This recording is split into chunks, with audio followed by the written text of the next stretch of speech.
We all remember Linsanity. Jeremy Lin took the NBA by storm, going on one of the most historic runs in the history of the league. After going undrafted, he finally got his chance to prove himself, and he did in a way no player ever has before. At the time, Carmelo Anthony and the Knicks were terrible. Then Jeremy Lin came in and averaged 27 a game his first week, put up 38 points against Kobe and embarrassed the Lakers, hit a game winner against the Raptors, and led the Knicks to a 7-game win streak. All while Carmelo was out with an injury. While sitting on the sideline, 95% of players would be thrilled to see their team produce another star out of nowhere. Usually a superstar player already as established as Carmelo Anthony would feel a weight lifted off of his shoulders to know that he now had a second star. But that wasn't the case with Carmelo, because when he returned from his injury, he made it clear that he wasn't happy with Mike D'Antoni running so many pick and rolls for Jeremy Lin, and told him he needed to change it. So consequently, the Knicks then lost 6 straight games, and D'Antoni resigned so the Knicks could hire Mike Woodson, who coached a style Melo was happier with, essentially taking the spotlight back from Jeremy Lin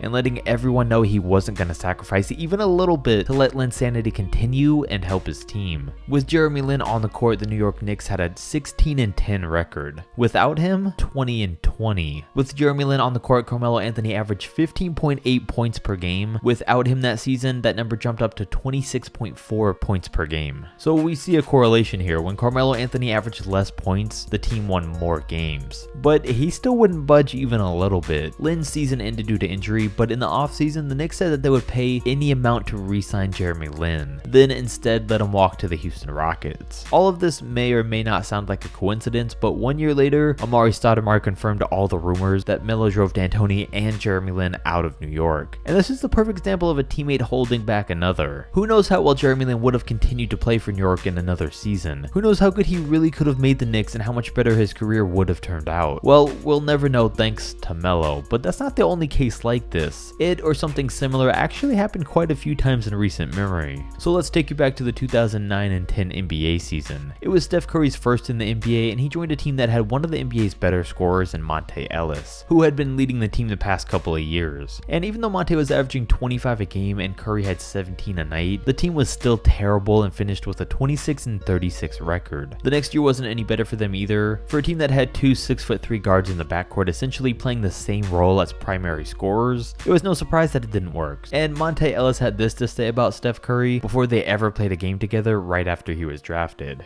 "Can you see yourself playing with Curry in the backcourt? I can't answer that. Us together? No. Why not? Can't. We just can't. Too small? Too similar? Just can't. The Warriors say you can. They say we can? Yeah, if they say it, but we can't. You wouldn't want to give it a shot? I just want to win. That's not going to win that way." Now, eventually he was right, but this just has to make you believe that for the next 2 years, maybe he didn't give it his all. If he was in this much disbelief at the start, maybe his opinion never changed and it hurt their actual chances at success. He never truly bought in. But as we know, in 2012, the Warriors would trade the fan favorite Monte Ellis to the Bucks, which their fans really weren't happy with. Afterwards, Monte never reached the same level of success, but just 3 years later, Steph would win his first MVP, NBA championship, and the rest is history. So ultimately, Ellis was holding him back, and he would have never been the player he was today if Monte had not gotten traded. This isn't the only backcourt something like this has happened to though, because as you'll remember, back in 2012, the Cavs drafted Kyrie Irving first overall. He was clearly going to be a star in the NBA. Well, the next year they had the 4th overall pick, and with hopes of LeBron's return in mind one day, they drafted Dion Waiters because they thought he'd be a good fit too. Well, not only was he not a good fit with LeBron, he wasn't even a good fit with Kyrie Irving, because the two instantly hated each other. And back then, Dion had a huge ego. We all know Kyrie does too, but Dion's was the problem here. Both players were ball dominant and liked to control the offense. Both players wanted to be the star of the Cleveland Cavaliers, but their styles didn't mix and the Cavs tried to hide it. The first overall pick and the player that was drafted to the team first should obviously have had the respect of Waiters, but he didn't, and the two butted heads. And it was clear who the Cavs actually believed in, because in Waiters' first 2 years, he played pretty good, but Kyrie Irving became a 2-time All-Star. So when LeBron James returned to town, it was only a matter of months before they traded away Dion Waiters to the Oklahoma City Thunder, and then he slowly made his way out of the league. So in this one and a lot of these other cases cases like this, they usually involve a teammate and at least one star player that has a problem with them. But not even the greatest of all time was the best teammate, and it shows. After a historic career, Michael Jordan was the president of basketball operations in 2001 for the Wizards, and that year they had the #1 overall pick. So in what we've come to know as casual MJ fashion, he picked the biggest bust that year and one of the biggest busts ever in Kwame Brown. But hold on, there's actually some logic behind the pick. There's two things you might not have realized. The first is one of Kwame's teammates has come out and said that in the draft that year, Kwame was the best player hands down and it wasn't even close. He said, "I saw it with my own 2 eyes. They brought in all the top big men, right? This is right at the Verizon Center. He went against Tyson Chandler, he went against Eddie Curry, and he destroyed all of them. Like it wasn't even close." And coming there and having the pressure of playing next to MJ and really Doug Collins really affected him. So Kwame Brown just either had a really good day or actually seemed like a great player at the time. But then why did he turn out to be a bust? Well, it's well known that Michael Jordan, the player that helped draft him, joined the Wizards as a player the next season and just verbally and mentally destroyed him, with multiple people saying he was brought to tears on multiple occasions. So Jordan definitely held him back. But wait, why would he do that to a player that he just brought in to help him win? Well, that leads us to the second thing you might not have realized, which was the fact that MJ never intended to keep Kwame. Instead, he actually drafted him to instantly trade him to the Bulls for Elton Brand, who was dominating at the time, but the trade fell through at the last minute. So you can see why he was upset, having to play with a guy that he didn't want and who he thought didn't have what it took. But of course, that's still no excuse to ruin a man's career. But speaking of NBA busts, Darko Milicic is one that always comes to mind. The guy drafted before Melo, Bosh, and Wade in 2003. Well, his career never panned out and it was pretty much doomed from the start. He was supposed to be this dominant overseas prospect, but he never averaged double-digit points or rebounds. Played for 5 teams in 7 years, and that leads us to the 2011 season when he was on the Minnesota Timberwolves. The previous year, he had made good friends with rookie Nikola Pekovic on the team, and they got along. So the next year in the 2011 season, when Pekovic got tired of not getting minutes, he was ready to request a trade. But Darko said, "Hold up," and faked an injury so he could sit out and Nikola Pekovic could get more minutes. But little did he know, because Pekovic played so good within that stretch that he took the starting spot even when Darko returned. And Milicic started playing less and less minutes and got waived from the team at the end of that season, which ultimately really ended his NBA career at 26 years old. And I mean, if you don't got one, go get you a friend like Darko willing to make the ultimate sacrifice. It was a huge mistake though, and